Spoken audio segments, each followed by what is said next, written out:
मैंने कम कर ली तो प्रेम बढ़ गया। अगर मैं भी इस तरह से होती, ये तो बहू ऐसी है वैसी है, तो नहीं चलता। थोड़ा सास को भी नभना पड़ता है और घर चलाने में थोड़ी, उन्हें भी थोड़ी नहीं बहुत ज़्यादा वो रखनी पड़ती है शांति। तो वो सारी चीज़ें हमने अपनी हैंडल कर ली और हमने सारी चीज़ें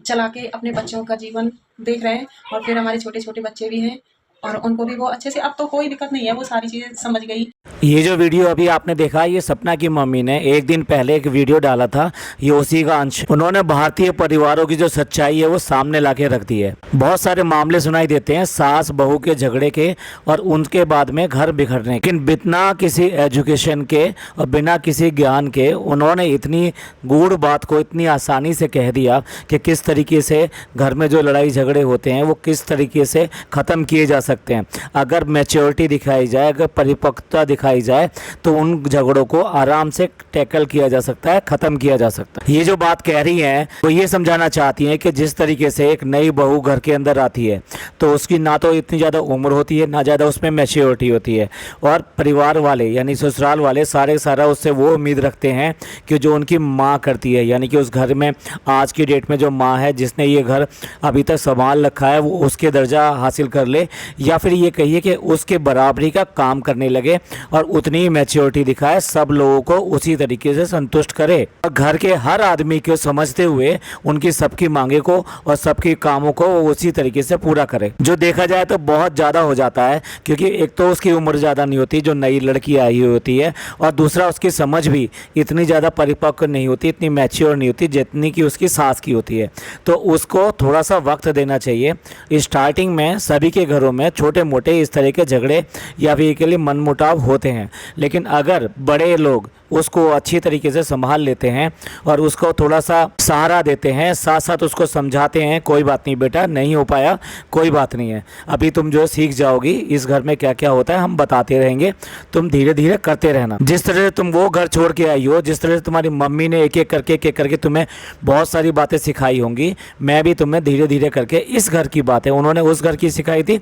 मैं इस घर की बातें धीरे धीरे आपको सिखा दूंगी और तुम बेटा एक एक करके ये सब चीज़ें सीख जाओगी। कोई ऐसी बात नहीं। जिस तरह से तुम वहाँ एक बेटी थी, समझ लो कि यहाँ मैं माँ हूँ और यहाँ तुम मेरी बेटी हो। अगर तुम कुछ गलत करोगी तो मैं तुम्हें थोड़ा सा डांटूंगी भी, और लेकिन साथ साथ ये भी समझाऊंगी कि उसे करना कैसे है ठीक। इसलिए बेटा गुस्सा नहीं करना किसी भी बात का, और हम तुम्हारा इंतजार करेंगे तुम्हारी मैच्योरिटी का, तुम्हारे इन सब चीज़ों को समझने का, घर को समझने का, घर के लोगों को समझने का, घर के काम को समझने का, सबकी ज़रूरतों को समझने का। ये सारी बातें असल में मैं नहीं कह रहा हूँ, ये जो है ये जो बहुत कम पढ़ी लिखी, और ये कहना चाहिए कि सिर्फ और सिर्फ अपने अनुभव से उन्होंने जो ज़िंदगी को सीखा है और ज़िंदगी को जो जाना है, उसका जो रस है वो निकाल के वो सबके सामने रख रही हैं। कितने सीधे साधे तरीके से उन्होंने अपनी बात को सामने रखा और लोगों को समझाने की कोशिश करी कि जिस तरीके से उस दिन झगड़ा हुआ था, जिस झगड़े की क्लिपिंग अभी बाहर आई है, और सपना के जो हस्बैंड थे यानी सूरज, और वो उसको किस तरीके से जो कर रहे थे, लेकिन उसके साथ साथ उन्होंने कुछ दो नाम लिए थे, रॉकी और नीतू का। तो उन नामों का क्या संदर्भ था, उनका क्या मतलब था, क्यों करके उन्होंने ये नाम लिए, वो ये बात बताने के लिए सामने आई थी। देखिए उनकी मैच्योरिटी देखिए, ना तो उन्होंने एक बार भी एक भी शब्द सूरज जी के खिलाफ बोला, ना ही उनके बारे में कोई ऐसी वैसी बात बोली जो कि नागवार गुजरे, या ये कहिए कि जो शोभा ना दे कम से कम उस व्यक्ति के लिए जो अब दुनिया में नहीं है। लेकिन उनको कुछ भी ना कहते हुए भी उन्होंने अपनी बात सामने रख दी कि वो जो कह रहे थे उसका मतलब क्या है। आखिर उनके घर के झगड़े में ऐसा क्यों हुआ कि वहाँ नीतू का नाम आया या फिर रॉकी का नाम आया। तो बहुत सारे लोग इस बात का कयास लगा रहे थे कि ये नीतू नाम आया है, ये नीतू लखन में से जो नीतू हैं ये उनका नाम आया है, जबकि वास्तविकता ये है कि तब इनके रिश्ते इतने ज़्यादा आपस में थे भी नहीं, यानी इनकी जान पहचान आपस में नहीं थी, ना ही इनका मिलना जुलना था, तो इसलिए उस नीतू का नाम आने का तो सवाल ही पैदा नहीं होता। ये नीतू सपना की भाभी है और रॉकी उसका भाई है, और इसको किस संदर्भ में यूज़ किया गया, क्यों यूज़ किया गया,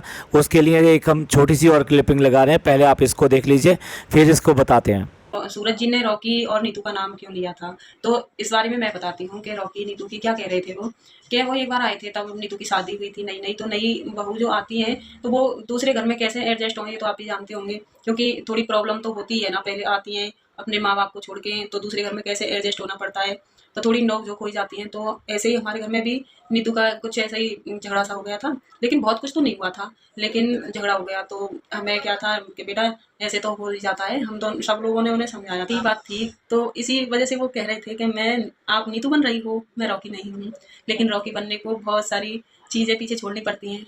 तब बनना पड़ता है। देखिए यहाँ सपना की माँ ने बिल्कुल क्लियर कट बताया है कि वो नीतू जो है वो उसकी बहू है और रॉकी उसका बेटा है, जिसके बारे में सूरज जी ने उस दिन बात की थी। और क्यों बात की थी, क्योंकि जब नीतू नई शादी होकर आई थी तो घर में थोड़ा बहुत जो है रॉकी के साथ में उसका मनमुटाव हुआ, जिसके ऊपर उन दोनों में कुछ गहमा गहमी हुई। लेकिन सपना जी की माँ ने उसको बहुत अच्छी तरह से संभाल लिया और उन दोनों को समझाने की कोशिश करी कि भाई इस तरह से नहीं होता है, और रॉकी को भी संभाला कि वो कोई ऐसी हरकत नहीं करेगा या फिर उसको बहुत ज़्यादा तुल नहीं देगा, उससे झगड़ा नहीं करेगा। और उधर जो है नीतू को भी समझाया इस बात के लिए कि बेटा ये सब नया है, ये नया घर है, तुमको ऐसा नहीं करना चाहिए, और तुमको पूरा वक्त दिया जाएगा इस सब चीज़ों को समझने का, और तुम एक दिन ये सब चीज़ें समझ जाओगी। लेकिन क्या था, उस दिन जो है सूरज जी भी वहाँ पे थे और उनको ये सब चीज़ें पता लगी, और जिस तरीके से नीतू बोल बोल के झगड़ा कर रही थी और रॉकी ने उसको कुछ नहीं कहा। उनका कहने का मतलब ये था कि उन्होंने कहीं मारा पीटा नहीं उसको। इस बात के लिए सूरज जी ने उसको कहा भी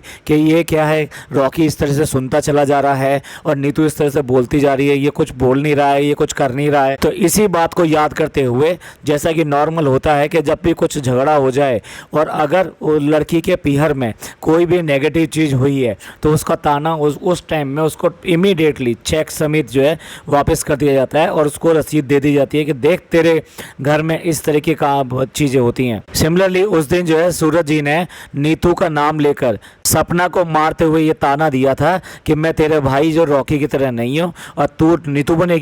बनेगी। ये कहना चाह रहे थे वो कि जिस तरह से वो जबान लड़ा रही थी, क्या तू मेरे से जबान लड़ाएगी? अब जैसे तुम्हारे भाई से जबान लड़ा रही थी तुम्हारी भाभी, क्या तुम ऐसे ही जुबान लड़ाओगी तो मुझसे? इस तरह का नाम लेके दोनों का उसने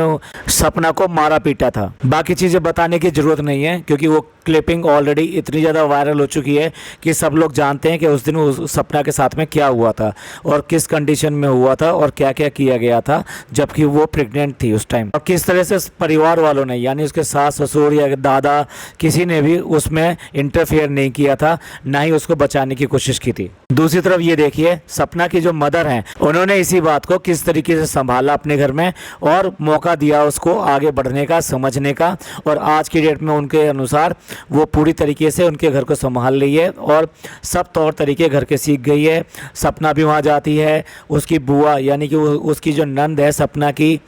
बुआ और सपना की मम्मी की नंद, वो लोग भी आते हैं, उन सब का भी आदर सत्कार करती है और ये बच्चे जब जाते हैं वहाँ पे उनको भी बहुत ज़्यादा प्यार करती है, बिल्कुल अपने ही बच्चों की तरह। तो चलिए उसकी किस्मत थी तो उसको मौका मिला और उसने अपने आप को सुधारा और इस तरीके से उस घर में रच बस गई। इस वीडियो बनाने का असली कारण यही था कि एक तो ये सच्चाई सामने लाई जाए कि वो नीतू और रॉकी का नाम उस टाइम क्यों आया था, और उससे भी बड़ी बात ये कि किस तरह के संबंध होने चाहिए घर के अंदर सास और बहू के बीच में और किस तरीके से घर के मामलों को टैकल किया जा सकता है बड़ी सावधानी से और बहुत समझदारी के साथ में। और ये समझदारी का काम जो घर के बड़े ही कर सकते हैं, जो घर के छोटे हैं उनको उनकी बातों को मानना चाहिए और वैसा ही करना चाहिए। इसी से घर के अंदर सद्भाव बना रहता है, प्यार बना रहता है और कोई झगड़े नहीं होते। वो ऐसा कौन सा घर है जिसके अंदर थोड़ी बहुत ऊंच नीच नहीं होती, आए दिन होती रहती है। यहाँ तक कि शादी के 20-20, 30-30 साल बाद में भी आपस में छोटे मोटे झगड़े हो जाते हैं।